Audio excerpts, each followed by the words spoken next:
Welcome to another episode of the Lowland League Catchup. I'm joined by Luke Murray and Paddy Baird. How you boys doing? Very good, aye.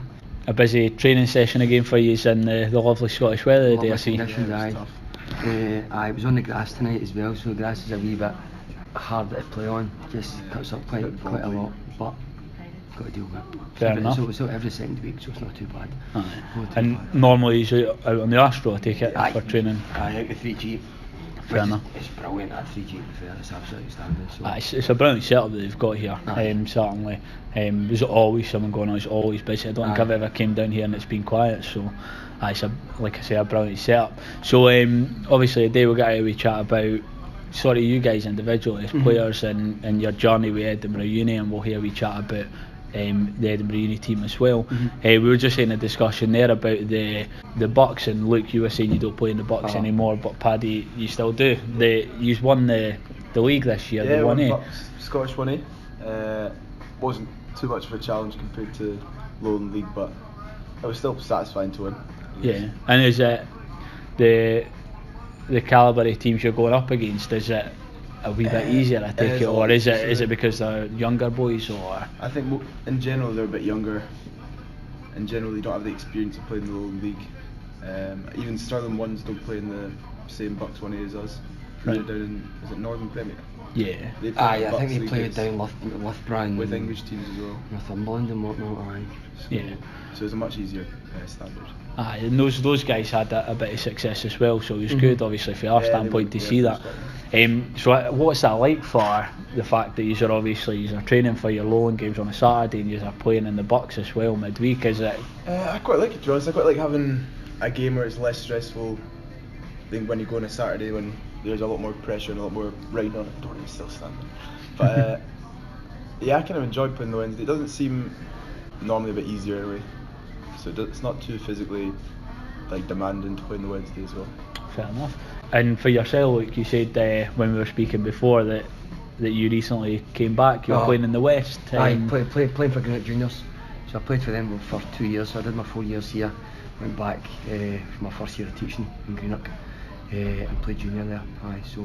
Which was it was a bit of an eye opener, the West of Scotland junior setup, but I learned quite a lot. I'm not the tallest, the biggest person in the world, so kind of learned how to use my body a wee bit better, a lot more physical. But no, it was good. It was a good learning curve, and then got a job back up here, as I said, and just got in contact with Dorian again, just to kind of keep my fitness, take the levels I was doing here, and then came back. So it's my 4th season back since I started. Got back through here, so loving it. It's a very, very special club for those who have never played with it. So it's kind of once you're kind of in there, you kind of get it. Aye. And what's when you say played in the junior, and you've always played in the Lowland League as well, obviously potentially they're all going to become one in the near future, but how do the leagues compare playing in the junior setup? Well, since I came back, as I said, 4th year back at playing Lowland League, the league's just getting stronger and stronger each year.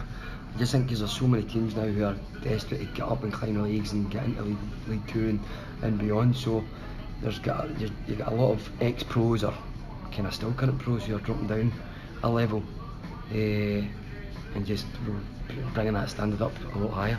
So in terms of I don't think there's a huge comparison, to be honest. The standard's still pretty decent. I think it's a lot more physical with the juniors. The parks aren't as good, but I think it's still decent. I mean, you see Auchinleck played Kelly at the start of the year and did really, really well against them. And a lot of folk, including myself, didn't expect them to sort of beat them that convincingly, because I played against Auchinleck when I was with juniors with Greenock, and they were brilliant.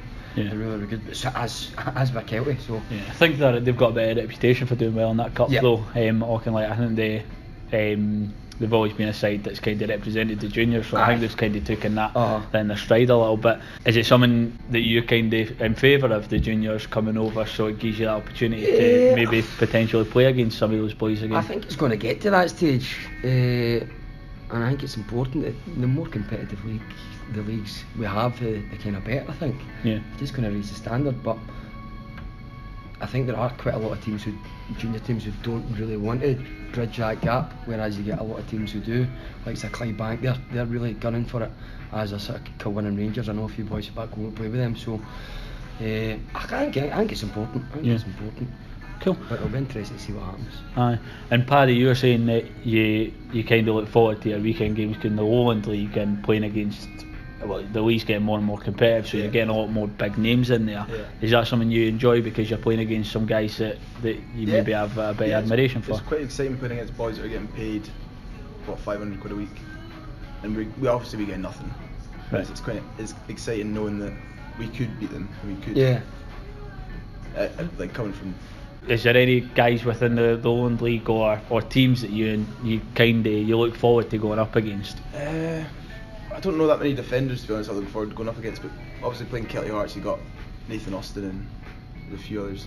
Well, they've just signed that Michael Tidser. He was at Morton for a couple of spells and Falkirk as well, so like it's good playing. It's good kind of rubbing shoulders with these guys who have played at a really good level, and then testing to see how you kind of compete against them, how you do. So it's been so well. Sometimes it's not worked out that nice at times this year, but you had some recent success against East Kilbride. They're by no means an easy side. Aye. How was that game? Were you both playing in that? Both played in that. Aye. It was. I don't know. It was just some before the game. I was talking to the boys. I thought I really think we could get something. Really think we could get something because we played them last time at the start of the season. Did get scudded 5-0. Our centre half passed it to their centre forward twice in 2 minutes. And it did. Yeah, it was 5-0, but it was never a 5-0 game. No. So I just felt quietly confident on Saturday, or last Saturday against them. Well, we started so well as well. We started really well. First 50 minutes with about 5 chances. A couple of right good chances, and like not even half chances, proper big chances. So kind of coming into that, we were feeling quite confident. It was a bit of a sucker punch to kind of get a runaway goal and go in 1-0 down. Were you frustrated that you didn't get all 3 points, or were you quite happy with one? I think by the end of the game we were happy with the 3 points. Aye, because we did come back twice, so we kind of showed a bit of resilience there. But I think on the whole it was a good point, but deep down, because we had so many decent chances, you maybe come away wanting more. But with the kind of situation that we're kind of in, a point's better than nothing. Oh, absolutely, aye. That point as well, that put a gap of 4 points between you guys and Vale leaving at the bottom of the league as well. Is that something you're focusing on, or are you just going to play in a game at a time? I think it's always in the back of your mind, but it's not something we talk about. No, I think we're just taking one game at a time, and we've still got Gala to play who are round about us, and we've still got Dalbeattie to play who are just below us, albeit they've got 2 games in hand. And they play Vale one of those games, so I think we're just taking one game at a time. Well, at the end of the day, points on the board are better than games in hand is what they say. So they might have their games in hand there, but they've got to still go and win them. And like you say, you've got Dalbeattie in the second last. They come on to Peffermillan and you make a wee trip to Gala. If you know there's a potential to stay in the league riding on that game, I'm sure everybody will be boosted for it. But I'm sure you just hope to hear the job done before then. We obviously spoke a wee bit about Stirling Uni because they play in the Bucks as well. It's something when we do the Catchup, we always talk about it's a uni derby, and we kind of build it up a little bit. But is it actually like that? Do you favour going up against them? I've not played Stirling Uni in the league once. Have you? No. I've been away every single week. I don't think so. I think there's other games like in the calendar that I would regard that as more of a derby, like the ones against Spartans. I think it's always quite good playing against them. But in terms of Stirling Uni, they're a crank team. They're a really good team. I've been really impressed with them this year. Well, you guys have gone out I think this season and you drew with them both times. Both times, aye. And it was a kind of tale of two halves against them. First time we played them, they went 1-0 up and battered us, and then we managed to get a goal back, 1-1, and then we got a man sent off, so it was kind of backs against the wall. And we played them just after Christmas there, and again they battered us first half, and then we kind of came into the game a lot better in the second half. And again, if it wasn't for a couple of right good chances, we probably could have come away with the 3 points. But I think on the whole, a draw was probably a good result. But they're a good outfit. I'm impressed with them. Yeah, they do well, and they've produced a few good players as well. You've seen Blair Lyons doing fantastic. So yeah, it's interesting to hear that he's look. I mean, it makes sense, I suppose, that he's look forward to the Edinburgh games a wee bit more.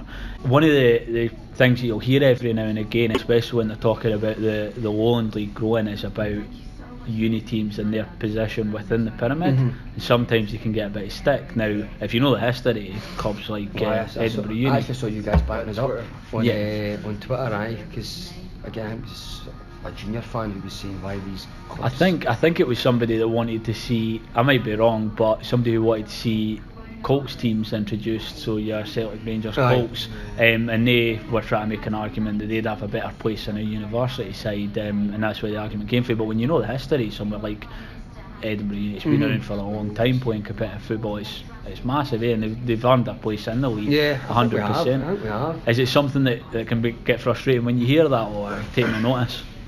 I think we're kind of used to it now. I think a lot of teams do want us out of the league just because we maybe don't have a huge fan base, we don't bring a huge away support, but I still think there's a originality about having the kind of the university sides in it.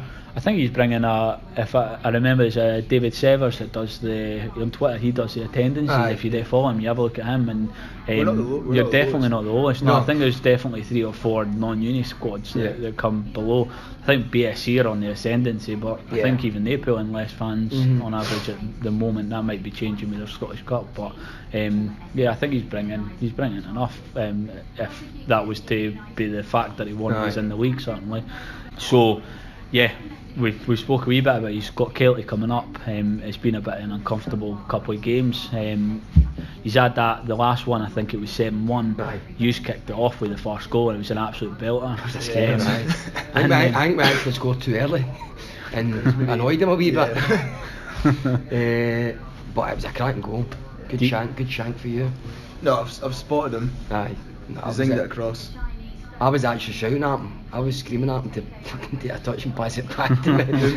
Ross, and then he hit it first time. I was like, it was a good connection as well, wasn't it? It was a great goal, Yeah. A cracking goal. No, it was fantastic. But like you say, after that, it kind of went a bit Pete Tong. But the game that's coming up on Saturday, if he's got a different approach, I heard Dorian speaking to you at the end of training there and saying that he's got a chance.